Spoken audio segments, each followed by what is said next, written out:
জনাইছোঁ। পোহৰ দিয়া আৰু পোহৰ দিয়া, মনৰ আন্ধাৰ আঁতৰ কৰি আলোকলৈ নিয়া। সদায় সঁচাত থাকিবলৈ মনত দিয়া বল, আমাৰ হিয়াত জ্বলক তোমাৰ জ্যোতি জলমল। নমস্কাৰ। শ্ৰদ্ধাৰ সদৌ অসম মইনা পাৰিজাতৰ অষ্টাদশ দ্বিবাৰ্ষিক শিশু সমাৰোহ আৰু মহাৰাজত জয়ন্তী বৰ্ষৰ সামৰণি অনুষ্ঠানৰ আজি মুকলি সভানেত্ৰী মহোদয়া, সদৌ অসম মইনা পাৰিজাতৰ সভাপতি তথা অসম চৰকাৰৰ কেবিনেট মন্ত্ৰী শ্ৰীযুত কেশৱ মহন্ত ডাঙৰীয়া আৰু মঞ্চত উপবিষ্ট সন্মানীয় ব্যক্তিসকল, অসম চৰকাৰৰ বিভিন্ন বিভাগৰ সন্মানীয় বিধায়ক বিষয়া আৰু কৰ্মচাৰী মহোদয়সকল, সদৌ অসম মইনা পাৰিজাতৰ মুখ্য সম্পাদক ৰাতুল বৰাদেৱকে প্ৰমুখ্য কৰি সমূহ সন্মানীয় কৰ্মকৰ্তাসকল, জ্যেষ্ঠ নাগৰিকসকল, বিভিন্ন জিলাৰ পৰা অংশগ্ৰহণ কৰা পৰিচালক পৰিচালিকা আৰু মোৰ অতিকৈ মৰমৰ বন্ধু বান্ধৱীসকল, মই ঋতিকা ডোনা, ঢকুৱাখানা জিলা মইনা পাৰিজাতৰ মইনা আৰু ছেইণ্ট থমাছ স্কুল ঢকুৱাখানাৰ অষ্টম শ্ৰেণীৰ ছাত্ৰীয়ে আপোনালোক সকলোলৈকে শ্ৰদ্ধা আৰু স্নেহ জনাইছোঁ। মইনা ঋদ্ধি বৰগোহাঁই কোৱাৰ দৰে অসমীয়াত এষাৰ কথা আছে, আজিৰ শিশু কাইলৈ দেশৰ নাগৰিক। এই বাক্যশাৰীৰ মাজত আমাৰ সমাজ, দেশ আৰু স্বজাতিৰ আটাইতকৈ গুৰুত্বপূৰ্ণ সম্ভাৱনাটো লুকাই আছে। বৰ্তমান শিশু হৈ থকা আমি কণ কণ ছাত্ৰ ছাত্ৰীসকলে আহি থকা দিনবোৰত একোজন গুৰুত্বপূৰ্ণ নাগৰিক হৈ সমাজ আৰু দেশৰ নাম উজ্বলাব লাগিব। এবাৰ ভাবি চাওঁ আহকচোন, শিশুসকল কিয় গুৰুত্বপূৰ্ণ? শিশু মানেই হৈছে সম্ভাৱনাৰ বীজ। আমি যিদৰে মাটি চহ কৰি বীজ সিঁচো, ঠিক তেনেকৈ আমাৰ চিন্তাধাৰা, মূল্যবোধ আৰু শিক্ষাৰ ফালৰ পৰা উন্নত কৰিব পাৰিলে আমি ভৱিষ্যতে এখন শক্তিশালী সমাজ গঢ়িবলৈ সক্ষম হ'ম। বৰ্তমান সময়ত আমাৰ হাতত আছে শিক্ষা আৰু সাহস। আমি শিক্ষা গ্ৰহণ কৰিছোঁ, নতুন জ্ঞান আহৰণ কৰিছোঁ। এই জ্ঞানৰ পোহৰে আমাৰ মনৰ সকলো আন্ধাৰ, সকলো অন্ধবিশ্বাস আঁতৰ কৰাত সহায় কৰিব। মই নিজেও সেই আশাৰে আগবঢ়া এগৰাকী ছাত্ৰী।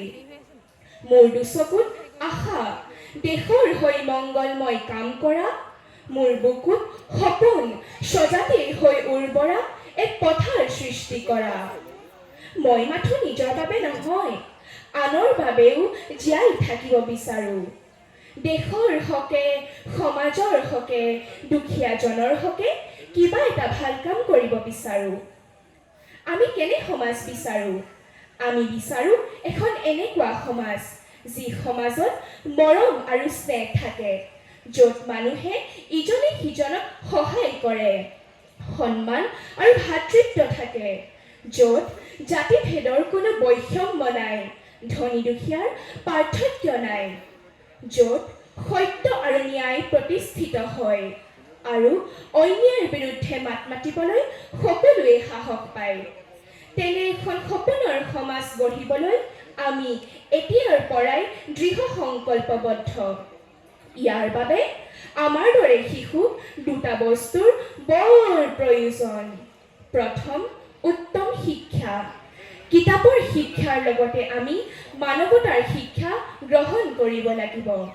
দ্বিতীয়, উত্তম আদৰ্শ। আমি আমাৰ মহান নেতা, দেশপ্ৰেমীসকলৰ আদৰ্শ অনুসৰণ কৰি চলিব লাগিব। মই মনে প্ৰাণে সেই চেষ্টা কৰিছোঁ যে এগৰাকী সৎ, জ্ঞানী আৰু দায়িত্বশীল নাগৰিক হৈ দেশখন সমৃদ্ধ কৰিম। মই একান্তভাৱে আশা কৰোঁ আমাৰ ভৱিষ্যত সুন্দৰ হ'ব, আমাৰ দেশখন শক্তিশালী হ'ব। আমাক জ্যোতিৰ পথ দেখুৱাই ঈশ্বৰে। সেই ঈশ্বৰৰ কথাৰে জ্যোতিপ্ৰসাদ আগৰৱালাদেৱে কবিতাৰ মাজেৰে আমাৰ মনৰ কথা কৈ লিখিছে, সুন্দৰ তুমি য'তে আছা, আমাক মৰম দিবা, সোণপোৱতী বেলিৰ আঁৰত থাকি হাঁহিবা, তৰাজোনৰ সিপাৰতো দূৰতকৈও দূৰণিতো আমাক হ'লে নাপাহৰিবা। মই ঈশ্বৰৰ প্ৰতি খুব বিশ্বাসী। ঈশ্বৰক মই সপোনতো পাওঁ, দিঠকতো পাওঁ, সকলোতে পাওঁ। মোৰ বাবে চকুৰে নেদেখা ঈশ্বৰৰ স্থান যিদৰে ঊৰ্ধত, ঠিক সেইদৰে পৃথিৱীৰ ঈশ্বৰৰ স্থানো বৰ ওপৰত। আজি যদি মই বিপদত পৰোঁ, মোৰ বাবে সহায়ৰ হাত যিয়ে আগবঢ়াই দিব তেওঁৱেই মোৰ ঈশ্বৰ। বিপদত পৰাজনক মই উদ্ধাৰ কৰিব পাৰিলে ময়ো তেওঁৰ বাবে ঈশ্বৰ। ইয়েই মানৱতাৰো প্ৰতীক। চন্দ্ৰকুমাৰ আগৰৱালাৰ মানৱ বন্দনা কবিতাত কৈছে, কৰা কৰা পূজা পাদ্য অৰ্ঘ্যলৈ জয় জয় মানৱ দেৱ।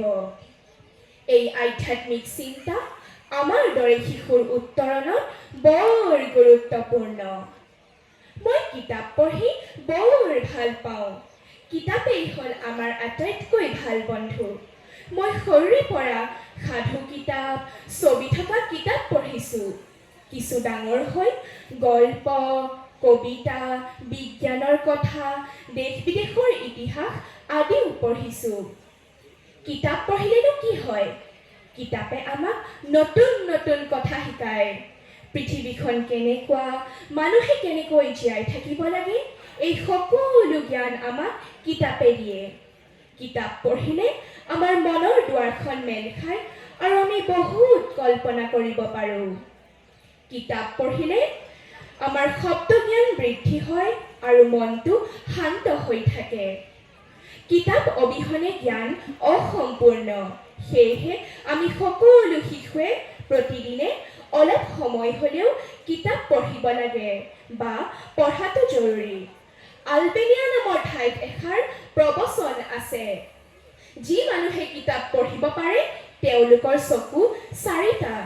অৰ্থাৎ কিতাপ অধ্যয়নে আমাক ভগৱান প্ৰদত্ত দুটা চকুৰ উপৰি আন দুটা চকু দিয়ে, এটা জ্ঞান আৰু আনটো প্ৰজ্ঞাৰ। মই আৰম্ভণিতে কৈছিলোঁ নহয়, আমি শিশুসকল দেশৰ ধৰণী। গতিকে আমি এই জ্ঞান, সৃষ্টিশীল চিন্তা, সাহস, আধ্যাত্মিকতা, মানৱীয় মূল্যবোধ আদি সকলো বুকুত সামৰি আগুৱাই যাব লাগিব। প্ৰিয় বন্ধুসকল, আমি এইদৰে হাতে হাতে ধৰি আগুৱাই গ'লে এখন সেউজীয়া পৃথিৱী নাপামনে বাৰু? তেতিয়া আমিও একেলগে গাম, তোৰে মোৰে আলোকৰে যাত্ৰা, অই ব্যৰ্থ, অই ব্যৰ্থ। তোৰে মোৰে আলোকৰে যাত্ৰা, অই ব্যৰ্থ, অই ব্যৰ্থ। আমি পালোঁ জীৱনৰ অৰ্থভিনৱ। স্বাগত স্বাগত সতীৰ্থ, স্বাগত স্বাগত সতীৰ্থ। সকলোলৈকে ধন্যবাদ জনাইছোঁ। সকলো ভালে থাকক, দেশখন ভালে থাকক, সমাজখন ভালে থাকক। জয়তু সদৌ অসম মইনা পাৰিজাত, জয়তু গোলাঘাট জিলা মইনা পাৰিজাত, জয়তু ঢকুৱাখানা জিলা মইনা পাৰিজাত। ধন্যবাদ।